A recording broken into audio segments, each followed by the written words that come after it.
Hình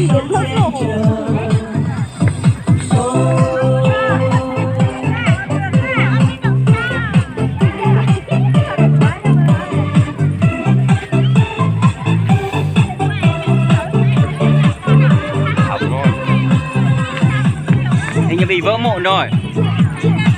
Bị vỡ mụn rồi. Đá cầu vỡ mụn rồi. Ôi, sao đấy anh? Ở đâu? Cái này phải mua thuốc cô cho nó ra hết hết đau được. Đi ngồi ghế đi. Vừa đá cầu xong ấy. Đá cầu rồi. Thế mà đá cầu được.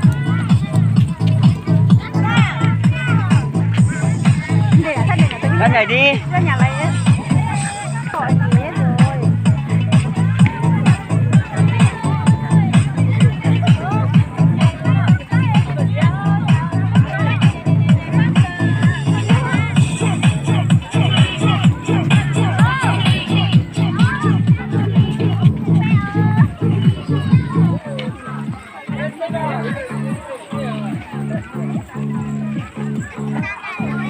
Có chắc cơn đang này. Thế phải.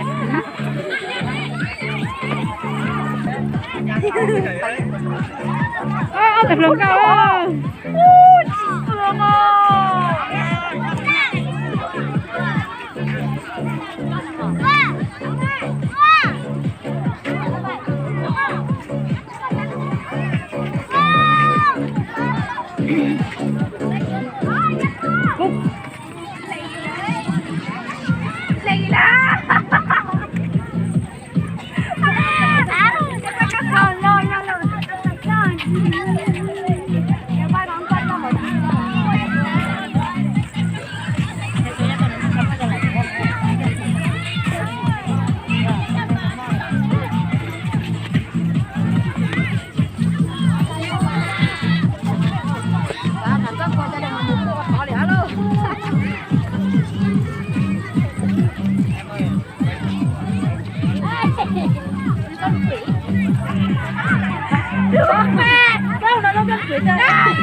Thương ông đi nhảy đi để bà quay cho. Nhảy chỗ này chứ, nhảy chỗ này cũng nhảy được. Sao? Đi thì nhảy như nào cũng được. Yeah.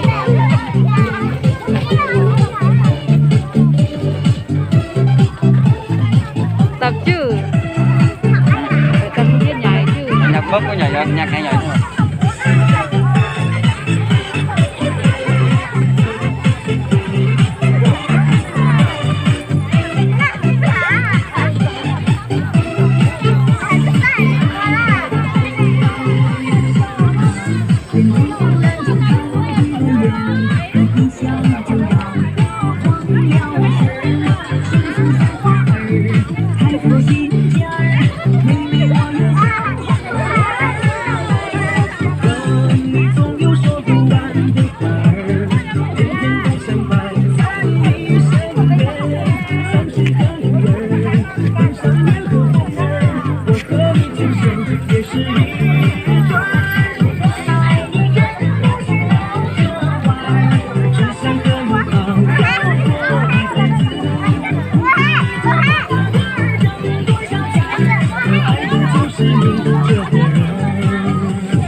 vào nhà đi.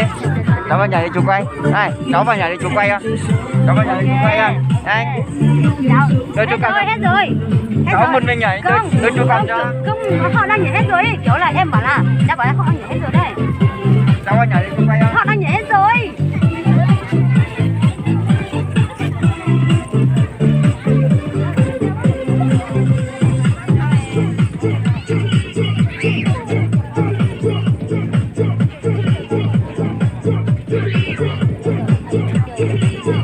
Chỉ một mình cháu nhảy chụp quay cho.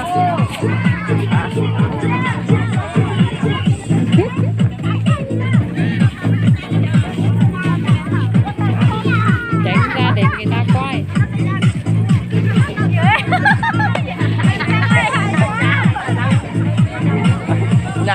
Nhà đấy thì chú không nhảy được. Cái nhạc. Đây, điên.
Anh nhảy này cho mà quay này. Cái đấy từ từ. Nó có cho tôi ra là em có về điện thoại không? Điện thoại đây còn luôn. Nó không có tụi nó là tại nó không dẫn nó biết nói này.